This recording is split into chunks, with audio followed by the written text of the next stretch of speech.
أعوذ بالله من الشيطان الرجيم.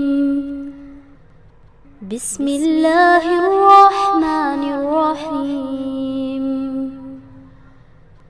اقرأ باسم ربك الذي خلق. خلق الإنسان من علق. اقرأ وربك الأكرم. الذي علم بالقلم. علم الإنسان ما لم يعلم. الحمد للہ رب العالمین والصلاة والسلام علی رسولہ الکریم والعاقبۃ للمتقین. اعوذ باللہ من الشیطان الرجیم. بسم اللہ الرحمن الرحیم. رب اشرح لی صدری ویسر لی امری واحلل عقدۃ من لسانی یفقہوا قولی. اللہم انفعنا بما علمتنا وعلمنا ما ينفعنا وزدنا علما. السلام علیکم ورحمۃ اللہ وبرکاتہ. جب بندہ قرآن کی آیتوں پہ غور و فکر کرتا ہے یا کائنات کی نشانیوں پہ غور و فکر کرتا ہے تو ایمان اس کے دل میں داخل ہوتا ہے. اور ایمان کی سب سے بڑی علامت یہ ہے کہ بندہ پھر اپنے رب کے آگے جھک جاتا ہے، کسی اور غرض سے نہیں بلکہ اپنے رب کی رضا کے لیے. ایمان کی علامت یہ بھی ہے کہ بندہ پھر نیک عمل کرنے لگتا ہے، نیکی کرنے کے راستے کو ڈھونڈتا ہے، تلاش کرتا ہے اپنے رب کی رضا کے لیے. سب سے بہترین نیکی یہ ہے کہ ہم اس رب کی بھیجی ہوئی کتاب کو دیکھیں، اس کو سیکھیں، اس کو سمجھے، اس کو پڑھے اور اس پر عمل کرے. اللہ ہمیں قرآن کی ہر آیت پر عمل کرنے والا بنا. آج ہم اس سورے کے اختتام پہ پہنچ گئے ہیں. الحمدللہ یہ اللہ کا فضل ہے کہ ہم یہاں تک پہنچے ہیں.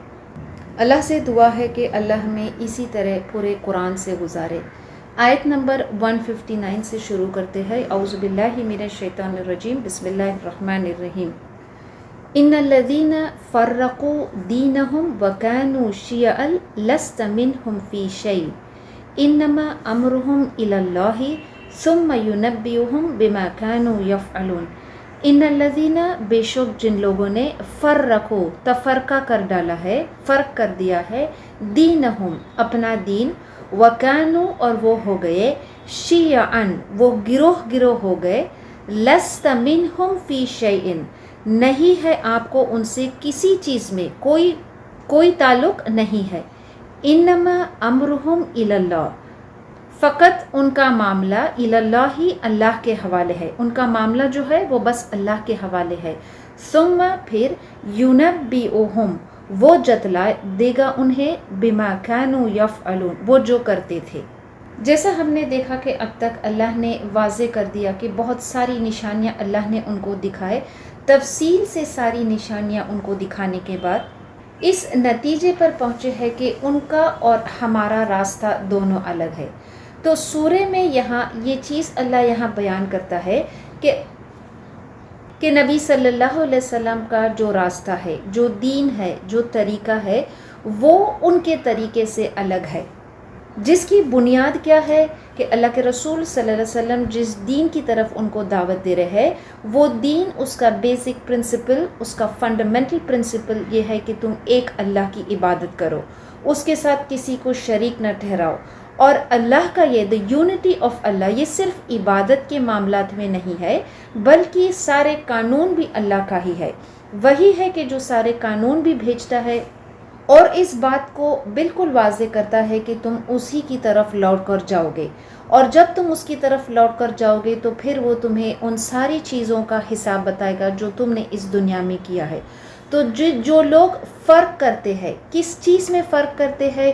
اس چیز میں فرق کرتے ہیں کہ یہ دین کے معاملے میں یہ عبادت کے معاملات ہے، اور جو باقی معاملات ہیں ان معاملات کو اپنی مرضی سے، اپنے قانون سے وہ چلاتے ہیں. تو جو ایسا فرق کرتے ہیں، دین میں ایسا تفرقہ کرتے ہیں، اللہ ان لوگوں کے بارے میں یہ بتاتا ہے کہ نبی صلی اللہ علیہ وسلم آپ کا ان سے کوئی لینا دینا نہیں ہے. نبی صلی اللہ علیہ وسلم کو حکم ہو رہا ہے لست منہم فی شیء کہ آپ صلی اللہ علیہ وسلم کا ان سے کوئی تعلق نہیں ہے. کن سے کوئی تعلق نہیں ہے کہ جو لوگ دین میں فرق کرتے ہیں. کیا فرق کرتے ہیں؟ یہ عبادت ہے اور یہ ہمارے معاملات ہے. یا دین میں تفرقہ کرنا، فرق کرنا، اس کا مطلب یہ بھی ہو سکتا ہے کہ دین کے کسی بھی حصے کو اپنانا، اس کو قبول کرنا، اس کو ایکسیپٹ کرنا، اس کو فالو کرنا اور باقی ساری کو ریجیکٹ کر دینا. یا تمام چیز دین کی ایکسیپٹ کرنا، کسی ایک چیز کو نہ ماننا. تو جو شخص ایسا کرتا ہے کہ دین کو کیا ہے، ایک حصہ وہ اپناتا ہے، کچھ حصہ اپناتا ہے اور کچھ حصہ چھوڑ دیتا ہے، تو یہ دین میں تفرقہ ہم نہیں کر سکتے ہیں. اسلام دین جو اللہ نے ہمارے لیے دیا ہے، یہ مکمل is a complete code and system of life. ہم اس کا کوئی بھی پارٹ کو ہم الگ نہیں کر سکتے ہیں.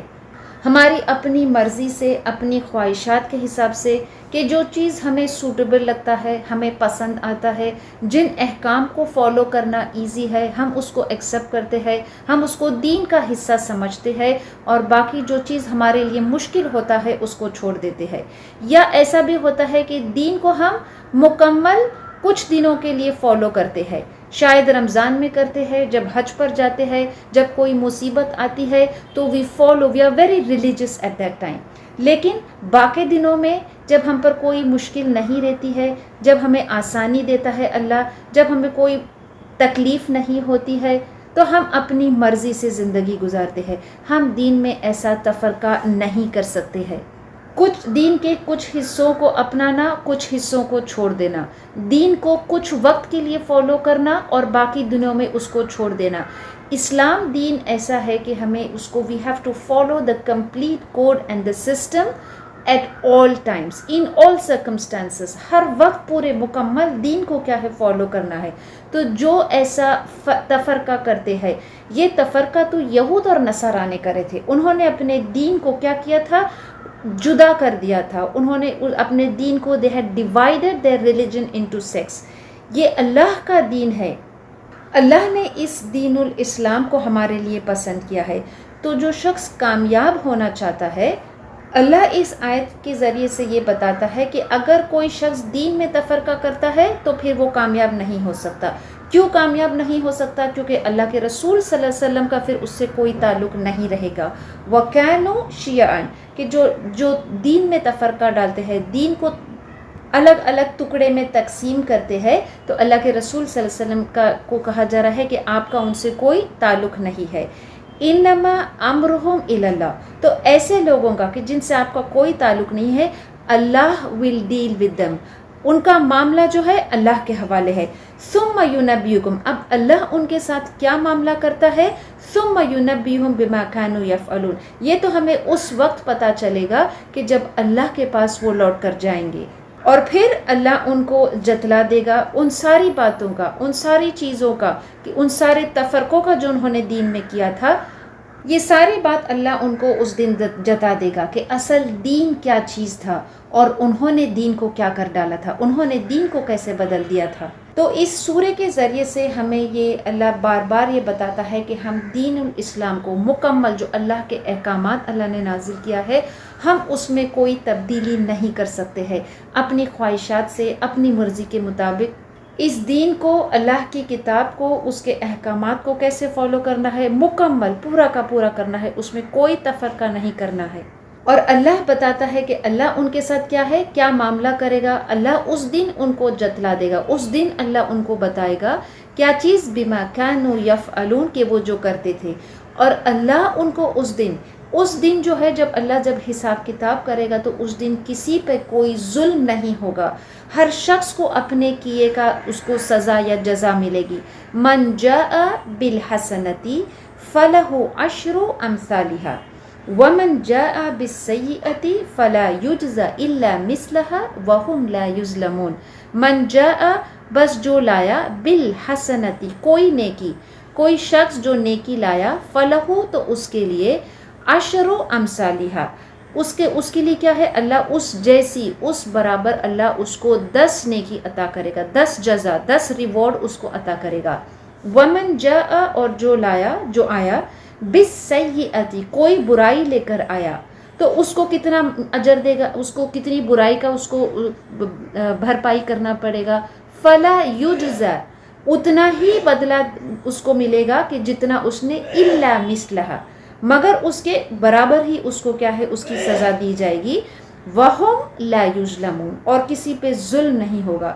کتنی بہترین اللہ یہ آیت ہے، کتنا کرم ہے، کتنا کریم ہے اللہ، کہ اللہ جب ہمارا حساب کرے گا تو کسی کی نیکی ہوئے گی اور بدی بھی ہوئے گی، نیکی کا، احسان کا صلہ اللہ کتنا دے گا، عشر امثالہا، اس کے برابر 10 اس میں اضافہ کیا ہوگا، he will multiply it 10 times۔ اور جو کوئی برائی لے کر آئے گا تو پھر اللہ کا کیا ہے، اللہ کریم ہے کہ اس شخص کو کیا ہے، اس میں کوئی مزید اضافے کے ساتھ اس کو سزا نہیں ہوگی، بلکہ اس کو اتنی ہی سزا دی جائے گی، الا مثلہا، اتنا کہ اس کے برابر کے جو اس نے گناہ کیا تھا، وہم لا یظلمون، اور کسی پہ کوئی ظلم نہیں کیا جائے گا۔ آگے آیت میں اللہ فرماتا ہے کہ نبی صلی اللہ علیہ وسلم کو اللہ حکم کرتا ہے کہ وہ اس میسج کو کنوے کرے۔ کیا میسج؟ قل اننی ہدانی ربی الی صراط مستقیم دینا قیما ملت ابراہیم حنیفا وما کان من المشرکین۔ قل، آپ کہہ دیجئے، اننی، بے شک مجھے، ہدانی، راہ دکھائی گئی ہے۔ کس نے راہ دکھائی ہے؟ ربی، میرا رب۔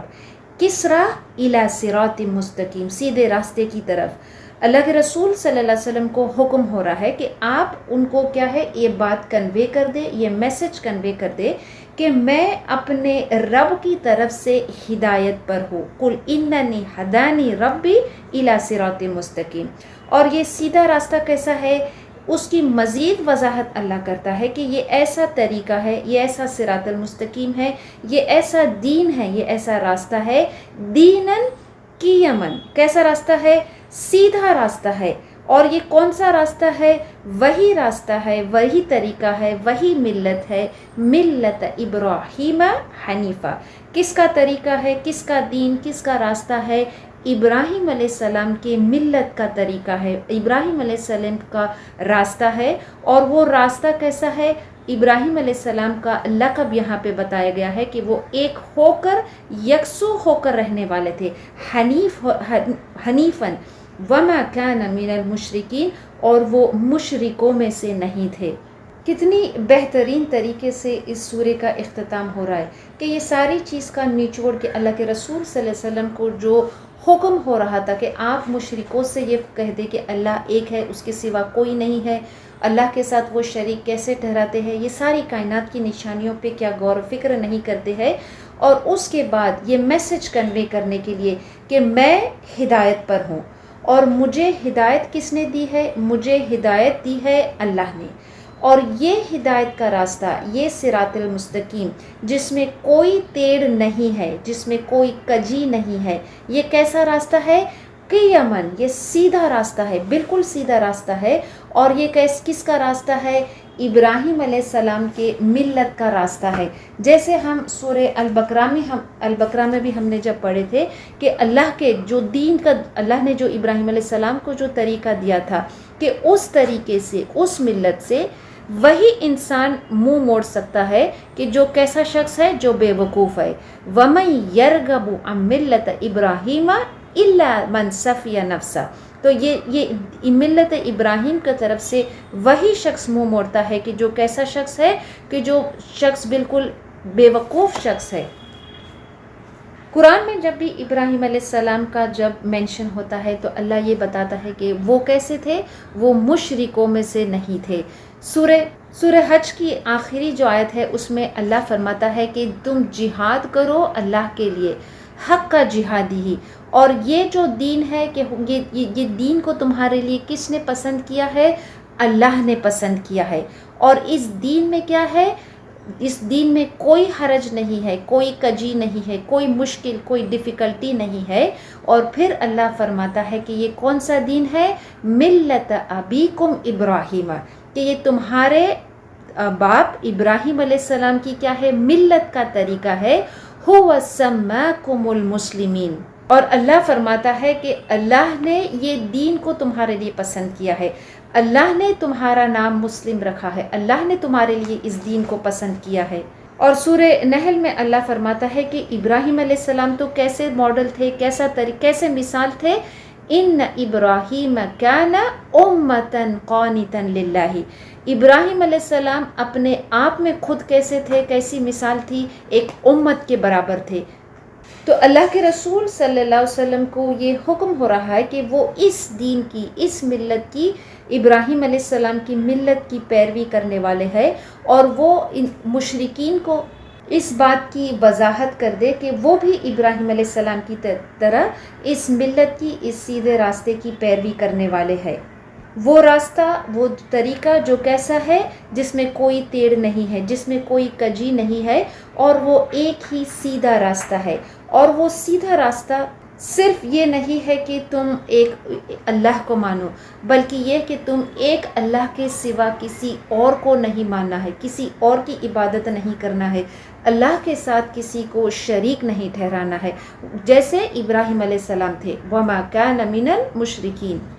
مزید اللہ کے رسول صلی اللہ علیہ وسلم کو یہ حکم اللہ کرتا ہے کہ آپ ان مشرکین کو کہہ دیں، آپ ان سے فرما دیں کہ آپ کا طریقہ جو ہے وہ ملت ابراہیم کا طریقہ ہے، اور ان کو کیا کہہ دیں، قُلْ إِنَّ صَلَاتِي وَنُسُكِي وَمَحْيَايَ وَمَمَاتِي لِلَّهِ رَبِّ الْعَالَمِينَ۔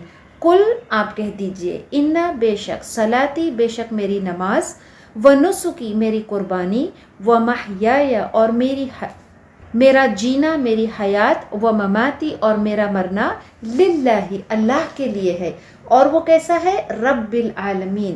تو اللہ کے رسول صلی اللہ علیہ وسلم کو یہ حکم ہو رہا ہے کہ وہ مشرکین سے کہہ دے کہ میری نماز، میرا رسم، میری طریقے، میری قربانی، میرا حج، میرا عمرہ، میری عبادت، میری دعا، ہر چیز کس کے لیے ہے، اللہ کے سوائے کسی اور کے لیے نہیں ہے۔ کیونکہ مشرکین جو تھے وہ عبادت کس کی کرتے تھے، اللہ کی بھی کرتے تھے اور ان کے بتوں کی بھی کرتے تھے، دعا کس سے مانگتے تھے، اللہ سے بھی مانگتے تھے اور ان کے بتوں سے بھی مانگتے تھے۔ مشکل کے وقت وہ سارے بتوں کو چھوڑ کر ایک اللہ کی طرف رجوع ہوتے تھے، اپنے سارے رسمیں، اپنے سارے طریقے، ان کے سارے قربانیاں کس کے لیے تھی، اللہ کے ساتھ وہ شریک ٹھہراتے تھے۔ تو یہاں پہ اللہ کے رسول صلی اللہ علیہ وسلم کو یہ حکم ہو رہا ہے کہ وہ یہ اعلان کر دے، کیا اعلان کر دے، کہ میری نماز، میری قربانی، میرا جینا، میرا مرنا، میرا حل عمل، میرا ہر طریقہ، میرا اٹھنا بیٹھنا، سونا چلنا پھرنا، ایوری موومنٹ، ایوری ایکشن، ہر کام میرا کس کے لیے ہے، اللہ کے لیے ہے۔ اور وہ اللہ کے لیے کیسا ہے، مکمل ڈیڈیکیشن، کمپلیٹ ڈیڈیکیشن اللہ کے لیے ہے۔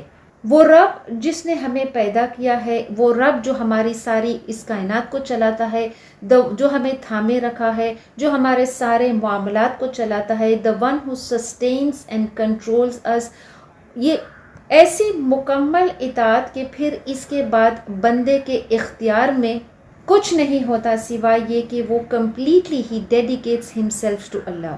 اور یہ اعلان کرنا کہ میری نماز، ان صلاتی و نسکی و محیایا و مماتی للہ، یہ اعلان کرنا کہ یہ ساری چیزیں صرف اللہ کے لیے ہے، یہ اور کچھ نہیں ہے محض، بلکہ یہ کہ اللہ کی نعمتوں کا شکر ادا کرنے کے لیے اللہ فرما رہا ہے۔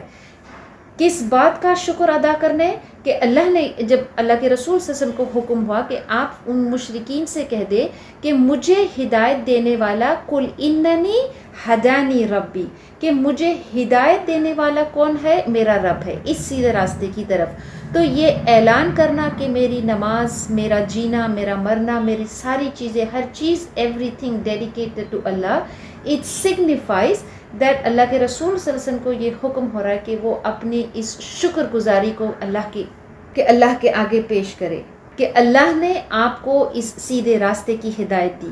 اللہ کے رسول صلی اللہ علیہ وسلم کو یہ حکم ہو رہا کہ وہ مشرکین سے یہ کہہ دے کہ وہ ابراہیم علیہ السلام کی ملت کی پیروی کرنے والے ہیں، اور آپ کا اٹھنا جینا، آپ کا ہر چیز جو ہے وہ اللہ کے لیے ہے۔ لا شریک لہ وبذالک امرت وانا اول المسلمین، لا شریک لہ، کہ میں کوئی شریک نہیں ٹھہراتا ہوں اس کے ساتھ، وبذالک، اور اسی کا امرت، اور مجھے حکم کر دیا گیا ہے، مجھے حکم ہوا ہے، کس کا حکم ہوا ہے، کہ میں اللہ کے ساتھ کسی کو شریک نہ ٹھہراؤں، یہ مجھے حکم ہوا ہے، اسی کا مجھے حکم ہوا ہے، اور وَأَنَا أَوَّلُ الْمُسْلِمِينَ، اور میں سب سے پہلے مسلمان اور میں سب سے پہلے فرما بردار ہوں۔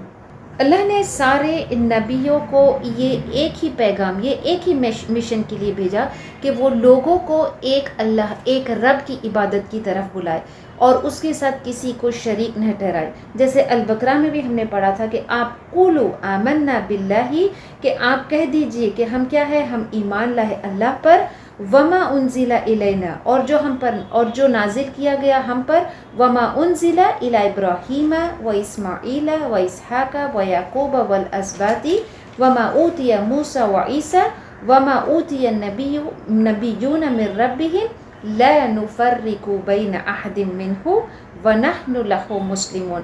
تو سارے نبیوں کو کیا ہے، اللہ نے ایک ہی میسج دیا کہ ایک اللہ کی عبادت کرے اور ہم کیا ہے، ہم مسلمان ہیں۔ یہ سارے نبیوں کو اللہ نے جو طریقہ بتایا تھا، سارے کیا تھے، مسلمان تھے، کمپلیٹلی سبمٹنگ ٹو اللہ۔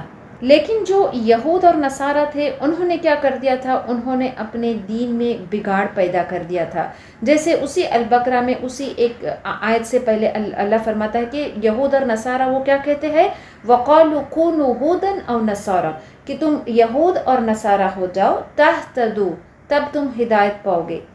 قُلْ بَلْ مِلَّةَ إِبْرَاهِيمَ حَنِيفًا، اللہ کیا فرماتا ہے، نہیں، تم یہود ہو کر یا نصارہ ہو کر ہدایت نہیں پاؤ گے، تم ہدایت کب پاؤ گے، اس ملت کی، ملت ابراہیم حنیفہ، اس ابراہیم علیہ السلام کی ملت کی پیروی کر کے تم ہدایت پاؤ گے۔ اور وہ کیسے تھے، وما کان من المشرکین، اور وہ مشرکوں میں سے نہیں تھے۔ تو آپ صلی اللہ علیہ وسلم کو اس آیت میں یہ حکم ہو رہا ہے کہ آپ ان مشرکین سے کہہ دیں کہ میں اس کے ساتھ، اللہ کے ساتھ کسی کو شریک نہیں ٹھہراتا ہوں، بالکل اسی طرح جیسے ابراہیم علیہ السلام نے اس بات کو اپنی قوم کی کلیریفائی کیا تھا کہ وہ مشرکوں میں سے نہیں ہے، وہ ایک اللہ کو چھوڑ کے کسی اور کو شریک نہیں ٹھہراتے تھے۔ اور یہ اللہ کے رسول صلی اللہ علیہ وسلم کو حکم ہو رہا ہے کہ مجھے یہ حکم ہوا ہے، وَبِذَلِكَ أُمِرْتُ، اور میں وَأَنَا أَوَّلُ الْمُسْلِمِينَ، اور میں سب سے پہلے فرما بردار ہوں۔ یہود اور نصارہ کہتے کہ ہم ہدایت پر ہے، تم یہود اور نصارہ بن جاؤ تو تم ہدایت پاؤ گے۔ اللہ تو سورہ مائدہ میں اللہ فرماتا ہے کہ انہوں نے کفر کیا ہے، لَقَدْ كَفَرَ الَّذِينَ قَالُوا إِنَّ اللَّهَ هُوَ الْمَسِيحُ ابْنُ مَرْيَمَ، کہ ان لوگوں نے کفر کیا ہے کہ جو کہتے ہیں کہ مسیح ابن مریم کیا ہے، اللہ کا بیٹا ہے، جبکہ مسیح ابن مریم نے کیا کہا تھا، وَقَالَ الْمَسِيحُ يَا بَنِي إِسْرَائِيلَ اعبدوا اللہ ربی و ربکم انہ من یشرک باللہ فقد حرم اللہ علیہ الجنہ۔ عیسیٰ ابن مریم نے تو ان کو یہ کہا تھا کہ تم یہ مت کہو کہ اللہ کا کوئی بیٹا ہوں، بلکہ تم عبادت کرو اللہ کی، وہ تمہارا بھی رب ہے اور میرا بھی رب ہے۔ تو اہل کتاب اور مشرکین پھر ابراہیم علیہ السلام کی ملت کی پیروی کرنے والے نہیں ہوئے، کیونکہ وہ کیا کر رہے ہیں، شرک کر رہے اللہ کے ساتھ۔ اور اللہ کے رسول صلی اللہ علیہ وسلم کو یہ حکم ہوا ہے کہ وہ واضح کر دے کہ مجھے حکم ہوا ہے کہ میں اس کے ساتھ کسی کو شریک نہ ٹھہراؤں۔ ابراہیم علیہ السلام کے بارے میں اللہ سورہ آل عمران میں کیا فرماتا ہے، ما کان ابراہیم یہودیا ولا نصرانیہ، کہ ابراہیم علیہ السلام نہ تو یہود تھے نہ تو وہ نصارہ تھے، ولکن کان حنیفا مسلما، وہ کیسے تھے، مسلمان تھے، وہ حنیف تھے، حق پر یکسو ہو کر چلنے والے تھے، وما کان من المشرکین، اور وہ مشرکوں میں سے نہیں تھے۔ بار بار ہم دیکھتے ہیں کہ قرآن میں ابراہیم علیہ السلام کے بعد کے بارے میں یہ ذکر ہوتا ہے کہ وہ حنیف تھے اور وہ مشرکوں میں سے نہیں تھے۔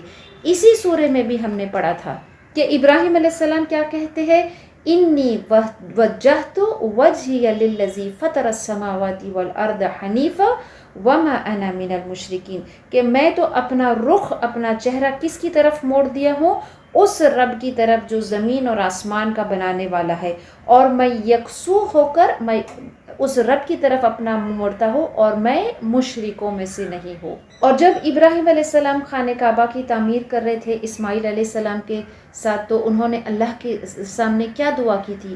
ربنا وجعلنا مسلمین لک ومن ذریتنا امۃ مسلمۃ لک وارنا مناسکنا وتب علینا انک انت التواب الرحیم۔ ابراہیم علیہ السلام نے یہ دعا کی تھی کہ ربنا وجعلنا مسلمین، کہ ہمیں مسلمانوں میں سے بنانا، اور اور میری ذریت سے اسی ذریت میں سے ایک ایسی قوم کو پیدا کرنا کہ جو ہمیں، اور ایک ایسا رسول بھیجنا کہ جو ان کو ان کے سارے مناسک، ان کو طریقے، اور ان کو اس حق کے راستے کی طرف بلائے۔ اللہ کے رسول صلی اللہ علیہ وسلم کو اس آیت میں حکم ہو رہا ہے کہ وہ اس دین کی طرف لوگوں کو بلائے کہ جس میں جو ملت ابراہیم کا طریقہ ہے، اور وہ مشرکوں میں سے نہیں تھے۔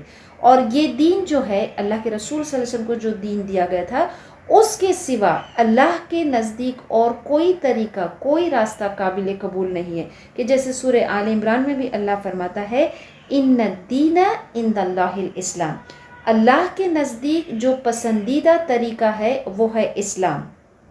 اور اسی سورہ میں اللہ آگے کیا فرماتا ہے کہ جو اس راستے کو چھوڑ کے کوئی اور دین کو اپنائے گا، وَمَن يَبْتَغِي غَيْرَ الْإِسْلَامِ دِينًا فَلَن يُقْبَلَ مِنْهُ وَهُوَ فِي الْآخِرَةِ مِنَ الْخَاسِرِينَ۔ تو کتنے بار اس دین کی، اس طریقے کی اللہ نے وضاحت کر دیا ہے کہ جو کوئی اس دین کے سوا کسی اور طریقے کو، کسی اور راستے کو پسند کرے گا تو اس سے وہ چیز قبول نہیں کی جائے گی، اور آخرت میں وہ کیسا ہوگا؟ خسارہ پانے والے میں سے ہوگا۔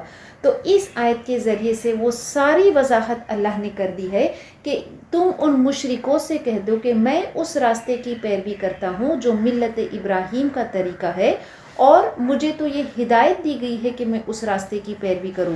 میرے رب نے مجھے ہدایت کیا ہے کہ میں اس راستے کی پیروی کروں۔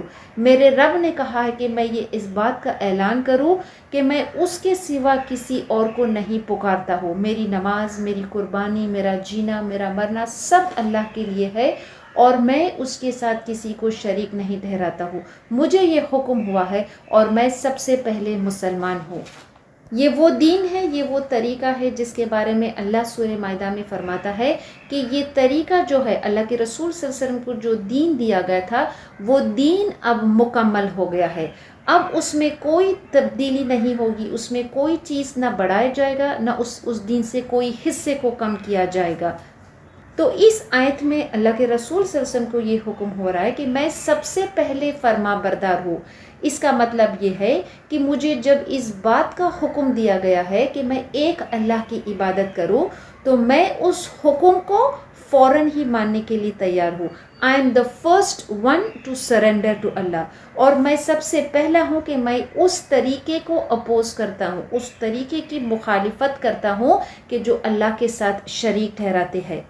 یہ آیتیں جو ہم پڑھ رہے ہیں، یہ ایسا ہے کہ ہماری دین کا نچوڑ اور اس کا سمری ہے کہ ہمارا جینا، ہمارا مرنا، ہماری نمازیں، ہماری قربانیاں، ہر عمل ہم کس لیے کرتے ہیں؟ کس کے لیے کرتے ہیں؟ رب العالمین، which means کہ ہم کسی اور کے لیے یہ ساری چیزیں نہیں کرتے ہیں۔ اگر ہم کسی اور شے کو، اگر ہم کسی اور چیز کو اپنی اس عبادت میں اس کا ذرا سا بھی حصہ اگر اس کو آفر کرتے ہیں، تو پھر ہم اس دین میں کیا کر رہے ہیں؟ ہم اس دین میں فرق کر رہے ہیں۔ The summary of our entire دین ان آیتوں میں اللہ نے بیان کر دیا ہے کہ ہر چیز جو ہمارا ہے کیا ہے؟ we live، یہ زندگی اللہ نے ہمیں جو دی ہے، we live for whom؟ للہ رب العالمین۔ ہر چیز جو ہے اللہ کا، who owns everything، Allah is the owner of all things۔ اور ہمیں یہ حکم ہوا ہے کہ ہم اس رب کے لیے کہ جو سب رب العالمین ہے، ہم اپنے ہر معاملات اس کو سپرد کر دے، اور ہمیں یہ حکم ہوا ہے کہ ہم یہ اعلان کر دے کہ ہم سب سے پہلے مسلمان ہیں۔ اللہ کے رسول صلی اللہ علیہ وسلم نے ہمیں بہترین دعا سکھائی کہ ہم کس طرح سے اپنے جو سارے معاملات ہیں وہ اللہ کو سپرد کر دے، اس کے حوالے کر دے۔ اللہم رحمتک ارجعو، اے اللہ ہم تیری رحمت کی امید کرتے ہیں۔ فلا تکلنی الی نفسی طرفت عین، کہ مجھے اپنے حال پر ایک لمحے کے لیے بھی نہ چھوڑنا، وَأَصْلِحْ لِي شَأْنِي كُلَّهُ لَا إِلَٰهَ إِلَّا أَنْتَ، اور میرے سارے معاملات کو درست کر، تیرے سوا کوئی عبادت کے لائق نہیں ہے۔ یہ دعا اللہ کے رسول صلی اللہ علیہ وسلم کرتے تھے اپنے سارے معاملات کو اللہ کے سپرد کرنے کے لیے۔ اللہم رحمتک ارجو فلا تکلنی الی نفسی طرفت عین وَأَصْلِحْ لِي شَأْنِي كُلَّهُ لَا إِلَٰهَ إِلَّا أَنْتَ۔ آگے آیت میں اللہ فرماتا ہے قُلْ أَغَيْرَ اللَّهِ أَبْغِي رَبًّا وَهُوَ رَبُّ كُلِّ شَيْءٍ فَلَا تَكْسِبُ كُلُّ نَفْسٍ إِلَّا عَلَيْهَا وَلَا تَزِرُ وَازِرَةٌ وِزْرَ أُخْرَى ثُمَّ إِلَىٰ رَبِّكُمْ مَرْجِعُكُمْ فَيُنَبِّئُكُمْ بِمَا كُنْتُمْ فِيهِ تَخْتَلِفُونَ۔ قُلْ أَغَيْرَ اللَّهِ، آپ کہہ دیجئے کہ کیا میں اللہ کے سوا ابغی میں ڈھونڈوں کوئی اور رب، وَهُوَ رَبُّ كُلِّ شَيْءٍ، حالانکہ وہ ہر چیز کا رب ہے، وَلَا اور نہیں، تَكْسِبُ اور نہ کمائے گا، کُلُّ نَفْسٍ ہر شخص، إِلَّا عَلَيْهَا مگر یہ کہ جو اس کے ذمے ہے، وَلَا تَزِرُ وَازِرَةٌ وِزْرَ أُخْرَى اور کسی کو کوئی دوسرے کا بوجھ اٹھانا نہیں پڑے گا، ثُمَّ إِلَىٰ رَبِّكُمْ پھر تم اپنے رب کی طرف مرجعکم لوٹو گے، فَيُنَبِّئُكُمْ بس وہ تمہیں جتلا دے گا، بِمَا كُنْتُمْ فِيهِ تَخْتَلِفُونَ اس میں جس میں تم اختلاف کرتے تھے۔ اس آیت میں اللہ یہ فرماتا ہے کہ ہر نفس کو، ہر شخص کو اپنے کیے کی سزا یا جزا اٹھانا پڑے گا۔ ہم اپنے کسی بھی عمل کا جو نتیجہ ہے کسی اور پر نہیں ڈال سکتے ہیں کہ گناہ کسی شخص نے کیا پھر اس کی بھرپائی کوئی اور کرے گا۔ یہ اسلام دین کا تصور نہیں ہے۔ اسلام gives the doctrine of personal responsibility کہ ہر شخص کو کیا ہے اپنے کیے کا سزا یا جزا اس کو ملے گی، کوئی کسی کا بوجھ اپنے سر نہیں اٹھا سکے گا۔ اللہ کے رسول صلی اللہ علیہ وسلم کو یہ حکم ہوا ہے کہ وہ ان سے ایک سوال کرے، وہ ان سے پوچھے قُلْ أَغَيْرَ اللَّهِ أَبْغِي رَبًّا، کیا میں اللہ کے سوا کسی اور رب کو ڈھونڈوں، جبکہ وَهُوَ رَبُّ كُلِّ شَيْءٍ جبکہ وہ کیا ہے، وہ رب ہے ہر چیز کا۔ سوال کیا کیا جا رہا ہے کہ کیا میں اللہ کے سوا کوئی اور رب کو تلاش کروں، کوئی اور رب کو ڈھونڈوں، کسی اور رب کے طریقے کو فالو کروں، کسی اور رب کے حکم کو، اس کے احکام کو مانوں، اور اس کا جواب بھی اللہ دے رہا ہے وَهُوَ رَبُّ كُلِّ شَيْءٍ جبکہ اللہ کیا ہے، رب ہے۔ تو سوال یہ ہے کہ کیا ہم اللہ کے سوا کوئی اور رب کو ڈھونڈے، تلاش کریں، جبکہ اللہ، جواب کیا ہے، جبکہ اللہ ہمارا رب ہے، وہ ہمارا بنانے والا ہے، وہ ہمارا پالنے والا ہے، تو اطاعت کس کی جائے، اسی کی جائے، عبادت کس کی جائے، اسی کی جائے۔ یہ سوال ہم کر سکتے ہیں ہر معاملے میں کہ جب اللہ ہمارے سارے معاملات کو سنبھالتا ہے تو کیا ہم اس کے علاوہ کسی اور رب کو تلاش کرے، ڈھونڈے؟ جب ہم یہ جانتے ہیں کہ ہمیں حساب کتاب اللہ کے آگے دینا ہوگا، وہی ہمارے سارے معاملات کا حساب کتاب کا ہمیں اجر دے گا، تو کیا ہم کسی اور رب کی تلاش کریں؟ جب اللہ ہی ہمیں تھامنے والا ہے، اللہ ہمیں بنانے والا ہے، وہ ہر چیز کو کنٹرول کرتا ہے، تو کیا ہم اس کے علاوہ کسی اور رب کو ڈھونڈے؟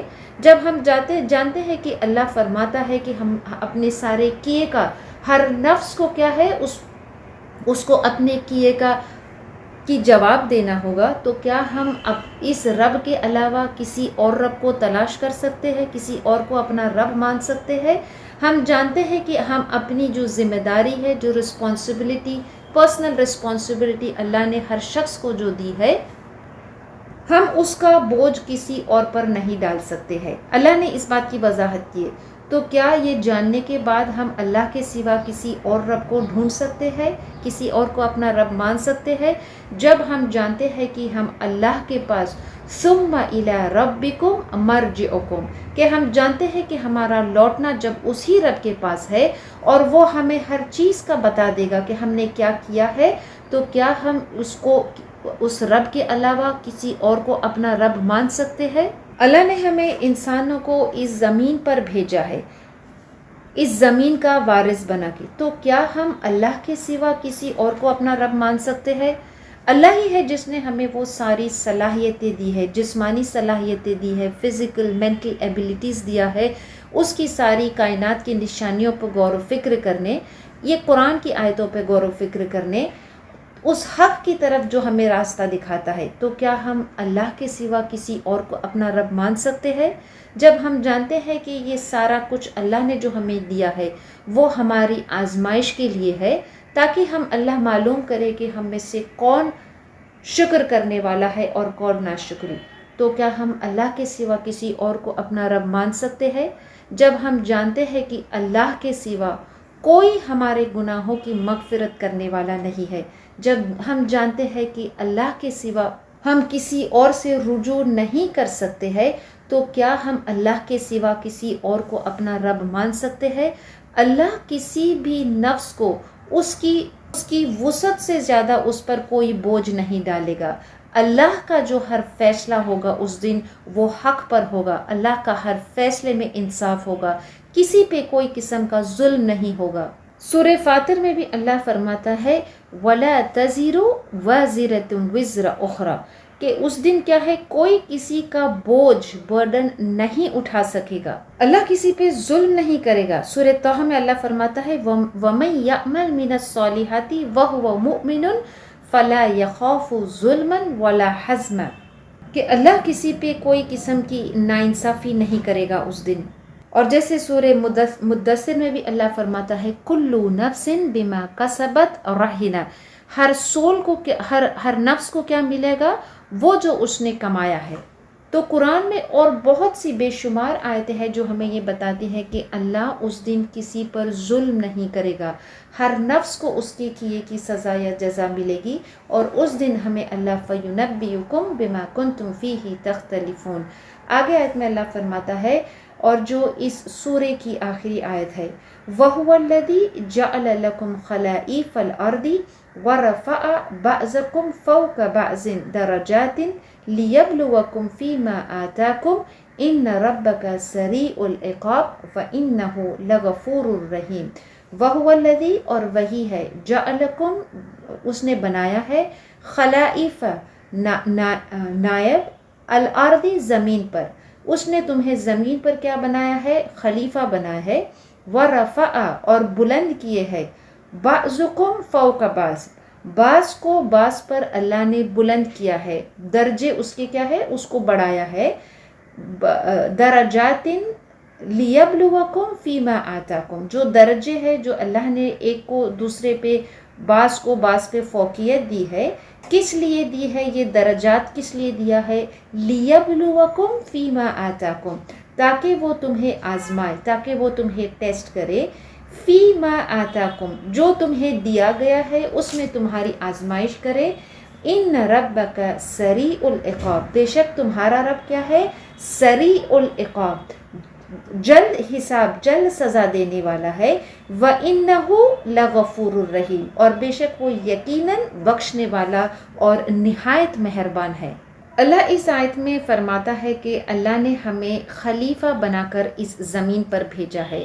اللہ نے انسانوں کو، جو یہ نسل انسان کی ہے، the generation after generation of people، یہ اللہ نے انسانوں کو کیسا بنایا ہے؟ سارے لوگ ایک جیسے نہیں ہے، اللہ نے ہر ایک کو درجات دیے ہیں، ان کو اللہ نے یہ درجات دیے ہیں، ان کو اللہ نے خلیفہ بنا کر اس زمین پر بھیجا ہے، اور اللہ نے یہ ان کو درجات کیوں دیے ہیں؟ تاکہ وہ ان کو آزمائیں۔ اللہ نے بعض کو بعض پہ فوقیت دی ہے، ہر شخص کو اللہ نے ایک جیسا نہیں بنایا ہے، کسی کو مال دیا ہے تو کس کو غریب بنایا ہے، کس کو اختیار دیا ہے تو کس کو اختیار نہیں دیا ہے، کسی کو عزت دیا ہے تو کوئی ذلیل ہوا ہے۔ یہ زمین پہ اللہ نے جو مختلف درجات لوگوں کو دیے ہیں، اگر اللہ چاہتا تو ہم سب کو ایک جیسا بناتا، اگر اللہ چاہتا تو وہ ہم سب کو کیا ہے؟ ایک جیسا بناتا، سارے بادشاہ ہی ہوتے، کوئی کسی کا غلام نہیں ہوتا۔ لیکن ہم دیکھتے کہ دنیا میں ایسے معاملات نہیں ہے، کچھ لوگوں کو اللہ نے غلام بنایا ہے، دوز ہو سرو ادرس، کچھ لوگوں کو اللہ نے یہ اختیار دیا ہے کہ ان کو بادشاہت دی ہے۔ اللہ اپنی حکمت سے وہ اب اس کائنات کی تخلیق کیا ہے، اور اللہ نے ہم سب کو اس طریقے سے اس درجات پہ پیدا کیا ہے۔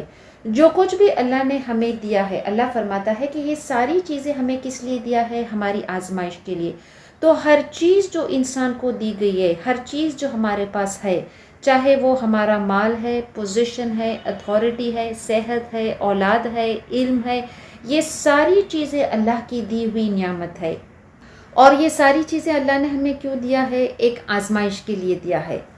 اور اللہ ہمیں اس دن جس دن یہ گھڑی قائم ہوگی، تو اللہ ہمیں ان ساری نعمتوں کے بارے میں، ان ساری چیزیں جو اللہ نے ہماری آزمائش کے لیے اس دنیا میں دیا ہے، اس کے بارے میں اللہ ہمیں ہمارا حساب کرے گا کہ ہم نے ان نعمتوں کو پا کر کیا کیا، ہم اس مصیبت پر ہم نے کیا کیا، جو تکلیف اللہ نے ہمیں بھیجی تھی ہم نے کیا کیا۔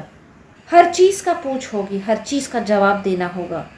اسی سورے میں ہم نے پڑھا تھا کہ جب ہم اللہ کے پاس جائیں گے، وَلَقَدْ جِئْتُمُونَا فُرَادًا كَمَا خَلَقْنَاكُمْ أَوَّلَ مَرَّةٍ، کہ جس دن ان سے کہا جائے گا کہ تم اللہ کے پاس جب ہم لوٹ کر جائیں گے تو اللہ ہم سے پوچھے گا لَقَدْ جِئْتُمُونَا فُرَادًا، کہ ہم کیسے جائیں گے؟ ہم اکیلا، ہم اللہ کے پاس جب جائیں گے اس حالت میں كَمَا خَلَقْنَاكُمْ أَوَّلَ مَرَّةٍ، کہ جس دن ہم اللہ کے پاس اس حالت میں جائیں گے کہ جیسے اللہ نے ہمیں پہلے بنایا تھا۔ اور ہم کس حال میں اللہ سے پہلی بار اللہ نے ہمیں بھیجا تھا؟ ہم اکیلا، فردن انڈیویجولی، ہم سب اس دنیا میں اللہ نے ہمیں جس طریقے سے بھیجا ہے، ہم اسی طرح ہم اس کے پاس لوٹائے جائیں گے۔ اور پھر اللہ ہم سے یہ سوال کرے گا، ہم اسی کی رب کی طرف لوٹ کر جائیں گے، اور ہمیں کچھ قیامت تک اس کا انتظار نہیں کرنا ہے۔ جب ہر شخص کی جب اس کی موت آئے گی تو پھر وہ اس کی قیامت اس کے لیے شروع ہو جائے گی، اور ہم سب اپنے رب کی طرف لوٹائے جاؤ گے۔ اسی سورے میں ہم نے یہ بھی دیکھا، یہ بھی پڑھا کہ اللہ ہمیں یہ بتاتا ہے کہ ہر دن اللہ کیا ہے؟ ہمیں موت دیتا ہے۔ جب ہم سوتے ہیں، وہ نیند کی کیفیت کو اللہ اسی سورے میں ہم نے پڑھا تھا that he describes the sleep as a sign, as a part of death, as a form of death۔ اور ہم اپنی آنکھوں کے سامنے بھی بہت سے لوگوں کو اپنی آنکھوں کے سامنے اس دنیا سے جاتے ہوئے دیکھتے ہیں۔ یہ ضروری نہیں ہے کہ کوئی شخص بہت لمبی زندگی گزار دیا ہے پھر وہ اس دنیا سے جاتا ہے۔ جو جوان ہے، جو بچے ہیں، جو بوڑھے ہیں، ہر انسان ہم دیکھتے ہیں اپنی آنکھوں کے سامنے سے کہ وہ اس دنیا سے جاتا ہے۔ اللہ کے رسول صلی اللہ علیہ وسلم نے کہا کہ کثرت سے اپنی موت کو یاد کرو۔ اور موت کو یاد کرنے کا مطلب یہ نہیں کہ ہم موت کو طلب کرتے ہیں۔ اللہ کے رسول صلی اللہ علیہ وسلم نے کہا کہ اس کو موت کو یاد کرنے کا مطلب ہے کہ تم اس آخرت کی تیاری کرو، کیونکہ آخرت میں ہمارا سب سے پہلا قدم کیا ہے؟ یہ قبر ہے، کہ جب ہم اس دنیا سے جب ہم جائیں گے تو وہ ہمارا سب سے پہلا گھر ہوگا، یہ سب سے پہلا قدم ہمارا آخرت کے لیے اس قبر ہوگا۔ تو اللہ کے رسول صلی اللہ علیہ وسلم نے ہم سے کہا کہ ہم اس قبر کی we remember death and we prepare ourselves for that death، اور یہ زندگی کی سب سے بڑی حقیقت ہے۔ اور جب ہمیں موت آئے گی تو اللہ کیا فرماتا ہے کہ ان ربک سریع العقاب، کہ اللہ تو سزا دینے میں، وہ حساب کرنے میں کوئی تاخیر نہیں کرے گا، کوئی دیری نہیں ہوگی۔ اللہ ہمیں اپنا حساب بہت جلد دکھا دے گا۔ اللہ کے یہ سارے حکم کو ماننا، اس کے حکم پر چلنا، ایک میننگ فل لائف، ایک بامقصد زندگی کو جینا، یہ ہمارا کام ہے کہ ہم قرآن کو اس لیے سیکھ رہے تاکہ ہم یہ جانیں کہ اللہ ہم سے کیا چاہتا ہے، کہ اللہ ہمیں اپنی زندگی کو how do we live our lives، اور یہ اللہ کے احکام کو ماننا، اس کو فالو کرنا، یہ کوئی مشکل عمل نہیں ہے، یہ کوئی ایسی بات نہیں ہے کہ جو ہمارے بس میں نہیں ہے۔ ہر وہ حکم جو اللہ ہمیں قرآن میں دیتا ہے، ہر وہ احکام پہ جو اللہ ہمیں اس قرآن کے ذریعے سے بتاتا ہے، یہ ہمارے دنیا اور آخرت کے لیے اس میں بہتری ہے۔ اور جب ہم اپنے رب کو جب ہم ملیں گے تو ہم اس کو کیسے پائیں گے؟ جب ہم اپنے رب کا حکم مانیں گے، اس کے ہر احکام کو جب ہم پر چلیں گے، تو پھر جب ہم اس رب سے ملاقات کریں گے تو ہم اس رب کو کیسے پائیں گے؟ وَإِنَّهُ لَغَفُورٌ رَحِيمٌ، ہم اس کو کیسا پائیں گے؟ بہت ہی رحم کرنے والا اور بہت ہی بخشنے والا پائیں گے۔ یہ ایمان والوں کے لیے کتنی تسلی ہے کہ جب ہم اپنا عمل، جب ہم ہر احکام پر اللہ کی چلنے کی کوشش کرتے ہیں تو ہم کہیں نہ کہیں ہم کمزور پڑ جاتے ہیں، ہم سے غلطیاں ہوتی ہے، کوتاہی ہوتی ہے، لیکن ہم اپنے گناہوں کی اس رب سے معافی مانگے، اور اللہ تو ہمارے گناہ کو بخشنے کے لیے تیار ہے۔ لغفور الرحیم۔ اس سورہ میں ہم نے کتنے الگ الگ طریقے سے اللہ نے توحید کی وضاحت کی ہے، حق کو کتنی بہترین طریقے سے، کتنے بہترین انداز میں اللہ نے بیان کیا کہ یہ پورا مکمل دین جو اللہ نے بھیجا ہے، چاہے وہ عبادت کے معاملات ہو یا ہم کوئی اور معاملات ہو، ہر چیز میں حکم کس کا ہے؟ اللہ کا ہے۔ اور ہر آیت میں اللہ نے کتنی وضاحت سے، کتنی خوبصورتی سے اور کتنے سمپل انداز میں اللہ نے اس سورے میں بیان کیا ہے، چاہے وہ کسی نباتات کا ذکر ہوا ہے، چاہے کسی انعام کا ہوا ہے، یا کسی سیلیسٹیل باڈی کا ہے، انسان کا ہے، ہر چیز کو اس کی وضاحت اس سورے میں کتنے بہترین انداز سے اللہ نے کیا ہے کہ ہر چیز کو، کائنات کی ہر چیز جو ہے وہ کون چلاتا ہے، ہر چیز کا بنانے والا، یہ زمین اور آسمان کا یہ کون ہے؟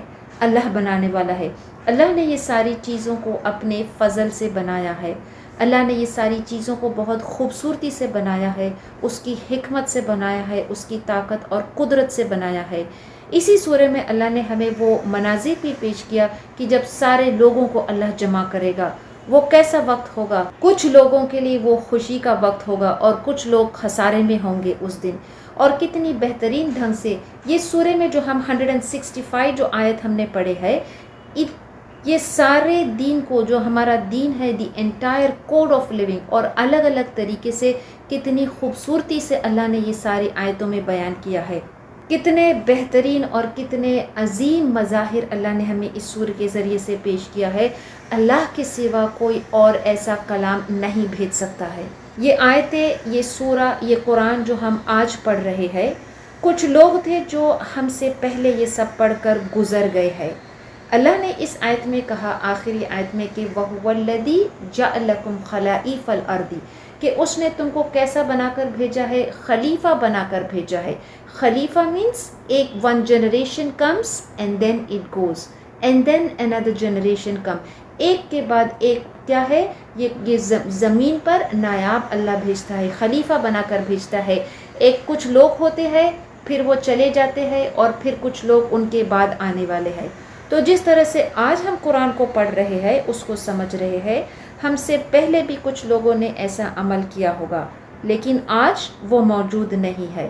وہ کیا، ہم جس طرح سے آج پڑھ رہے ہیں، کل ہم یہاں موجود نہیں ہوں گے، کل کوئی اور ہماری جگہ ان قرآن کی تلاوت کرے گا، اس قرآن کی آیتوں کو پڑھے گا، کیونکہ اللہ نے ہمیں ایسے ہی بنایا ہے۔ اللہ نے ہمیں خلیفہ بنایا ہے کہ ہم زمین میں ہمیشہ کے لیے نہیں رہنے والے ہیں، ہم اس دنیا میں اپنے وقت مقرر گزر کر ہم اس دنیا سے چلے جائیں گے، اور ہر شخص جو اس دنیا سے چلے جائے گا، اللہ فرماتا ہے کہ اس کا حساب کیسا اللہ لے گا؟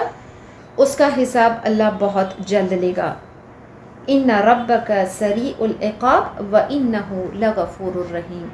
الحمدللہ، بہت بہترین سورہ کا اختتام ہو گیا ہے۔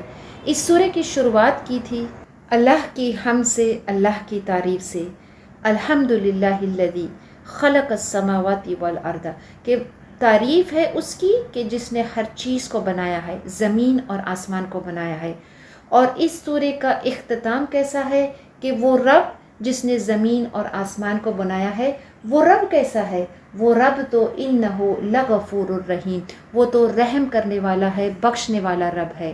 حضرت ابو ہریرہ رضی اللہ عنہ روایت کرتے ہیں کہ نبی صلی اللہ علیہ وسلم نے کہا کہ اگر کسی مومن کو یہ معلوم ہو کہ اللہ کی سزا کیا ہے، اللہ کی سزا کیسی ہے، تو پھر وہ جنت میں جانے کی اس امید کو چھوڑ دے گا، چونکہ وہ دیکھے گا کہ اللہ کا عذاب کتنا سخت ہے، اس کی سزا کیسی ہے، اور وہ جانتا ہے کہ اس کے عمل کیسے ہے، وہ جانتا ہے کہ اس کے عمل کی وجہ سے اس کا ٹھکانہ تو صرف دوزخ ہی ہے۔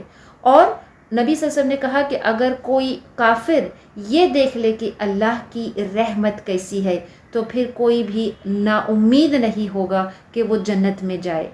اللہ نے رحمت کی 100 حصے بنائے ہیں، اور اللہ نے اس 100 حصے میں سے ایک حصے کو ہمارے لیے اس زمین پر بھیجا ہے، جس کی وجہ سے ہم ایک دوسرے کے ساتھ رحمت اور شفقت کا معاملہ کرتے ہیں، اور اللہ نے اپنے لیے یہ 99 حصے جو رحمت کا ہے وہ رکھا ہے۔ ایک اور حدیث میں حضرت ابو ہریرہ رضی اللہ عنہ روایت کرتے ہیں کہ نبی صلی اللہ علیہ وسلم نے کہا کہ اللہ نے جب اس کائنات کی تخلیق کی، when he created the creation، اللہ نے اپنے اس کتاب میں یہ لکھا کہ میری رحمت جو ہے وہ میرے غصے پر غالب ہے۔ My mercy precedes my anger۔ اللہ کے عرش کے اوپر یہ لکھا ہے، تو ہم اللہ کی رحمت سے نا امید نہ ہو۔ وَإِنَّهُ لَغَفُورٌ الرحیم۔ اللہ ہمیں اس سورے کے اینڈ میں He gives us a hope، لیکن یہ مرسی، یہ مغفرت، یہ رحمت کس کے لیے ہے؟ ہم گناہ کرنے کے بعد ہم اللہ سے رجوع کریں، ہم اللہ کے احکامات کو فالو کریں۔ اس نے جن چیزوں کی پابندیاں اس سورے میں بار بار جو چیز بتائی ہے، ہم ان پابندیوں پہ غور و فکر کریں، ہم ان آیتوں پر عمل کریں، اور پھر ہم اللہ کی رحمت سے امید کریں۔ ہم اللہ سے دعا کرتے ہیں کہ اللہ ہمیں اس کی رحمت میں داخل کرے۔ ہم اللہ سے دعا کرتے ہیں کہ وہ ہمیں ایسی زندگی گزارنے کی توفیق دے کہ جو اس کی مرضی کے مطابق ہو، اس کی اطاعت کرے۔ یہی ہمیں اللہ کی رحمت کو حاصل کرنے کا ذریعہ ہے۔ ہم اللہ سے دعا کرتے ہیں کہ وہ ہمیں ہر برائی سے، ہر گناہ سے اللہ ہمیں دور رکھے، بچائے، اور سب سے بڑا جو ظلم ہے، سب سے بڑی جو برائی ہے، اللہ ہمیں ہر قسم کے شرک سے دور رکھے۔ ہم اللہ سے دعا کرتے ہیں کہ اللہ ہمیں توحید کو ہمارے زندگی کا مقصد بنا دے۔ ہم اللہ سے دعا کرتے ہیں کہ اللہ ہمیں وہ توفیق دے کہ ہم بار بار ان قرآن کی آیتوں پر غور و فکر کریں، جب تک کہ سارے معاملات ہمیں وضاحت نہ ہو جائے کہ اللہ کے سوا کوئی عبادت کے لائق نہیں ہے، کہ ہم اس کے ساتھ کسی کو شریک نہ ٹھہرائے، کہ اختیار صرف اللہ کا ہی ہے۔ ہم کمزور بندے ہیں اور ہم یہ دعا مانگنا بھی نہیں جانتے ہیں، تو ہم اللہ سے ہی ان آیت کے ذریعے سے جو ابھی آج ہم نے پڑھا ہے، ہم اسی آیت کو اللہ کے آگے پیش کرتے ہیں، اور ہم اللہ سے دعا کرتے ہیں، ان صلاتی و نسکی و محیای و مماتی للہ رب العالمین لا شریک لہ و بذالک امرت و انا اول المسلمین ربنا تقبل منا انک انت السمیع العلیم وتب علینا انک انت التواب الرحیم سبحانک اللہم و بحمدک نشہد ان لا الہ الا انت نستغفرک و نتوب الیک اللہم آنس وحشتی فی قبری اللہم ارحمنی بالقرآن العظیم واجعلہ لی اماما و نورا و ہدا و رحمہ اللہم ذکرنی منہ ما نسیت وعلمنی منہ ما جہلت وارزقنی تلاوتہ آناء اللیل وآناء النہار واجعلنا لحجت یا رب العالمین۔ السلام علیکم ورحمۃ اللہ وبرکاتہ۔